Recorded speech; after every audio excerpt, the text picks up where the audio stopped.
Luna Classic is not being tracked by major websites like CoinMarketCap and CoinGecko. Here, I have Classy to tell me why that is. What do you mean why that is? You know what? We're going to be talking about Terra Luna Classic today. Big problem here as to not only the network upgrade that happened with Terra Luna Classic, but as well as the fact that CMC, this guy's died, and CoinGecko stopped tracking Terra Luna Classic. This is something really serious. I mean, there's a lot of people not tracking this thing right now, and that's because of the network upgrade that ended up happening with Terra Luna Classic.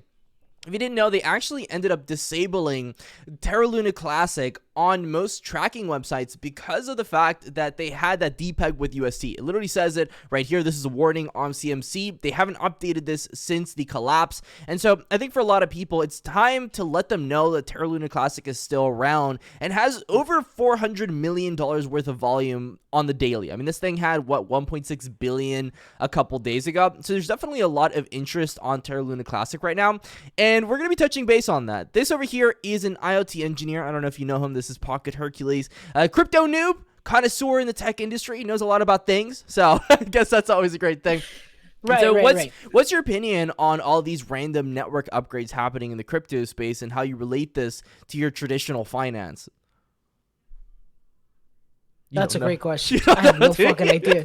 I have no idea. Scrap. Yeah, that's fine. It's fine. It's fine.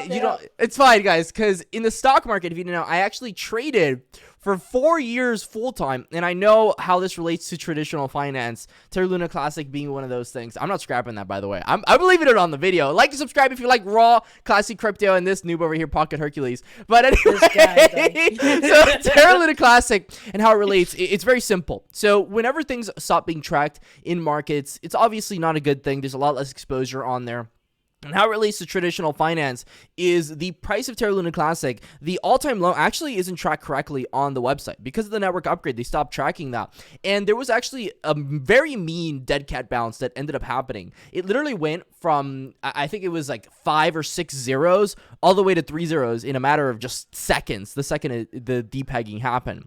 So I think it was over 25,000% in gains in a matter of like seconds. Yep, literally like seconds. It was nothing. It was nothing. Like a script ran. Yeah, it was. I actually traded the short on that. But yeah, Terra Luna Classic here, whenever that happens and people see like these crazy sporadic movements on things, people are scared because retail traders don't know a lot about financial literacy. I mean, it's normal. Not everybody is focusing on Terra Luna Classic and crypto and stocks. They're doing their own thing, whether it's art, music, or whatever they're doing. So for very obvious reasons, when something is very volatile, they get confused. They want to just kind of know where things stand. And that's where this all kind of ties together in the sense that CoinMarketCap isn't tracking it, CoinGecko isn't tracking it. People don't know where Terra Luna Classic currently stands.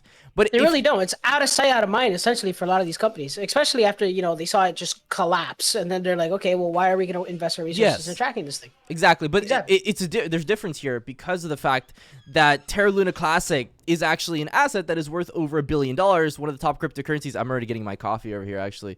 Big shout out to the coffee gang. But there's so many things going on. So many things going on. But yeah, I think it's around like rank 35-ish right now if you looked at Terra Luna Classic comparative to the market cap. And on top of that, they don't even have the right circulating supply. Remember, staking was a thing, took things out of circulating supply. The actual circulating supply, I don't know if you knew this, but over 1 trillion coins have been taken out of circulating supply since the introduction of staking. And CoinMarketCap and CoinGecko don't reflect that. They don't. And this is very recent stuff. A trillion, sorry, not a billion, 1 trillion coins taken out of circulating supply. So there's a lot of crazy stuff going on here within the crypto space. Shedding some light on it, guys. Go ahead, like, retweet the tweet over here. Let's get some exposure out there for CoinMarketCap, CoinGecko. For the crypto noob, learning more about crypto every day. Go ahead, do the outro. Like and subscribe. Thanks for watching. If you have any comments, any questions, leave them below. We read them. And let's get the word out there. Let's get these companies to actually look at what's going on with Lunc. Let's have them give us a second chance. And we can move forward from there.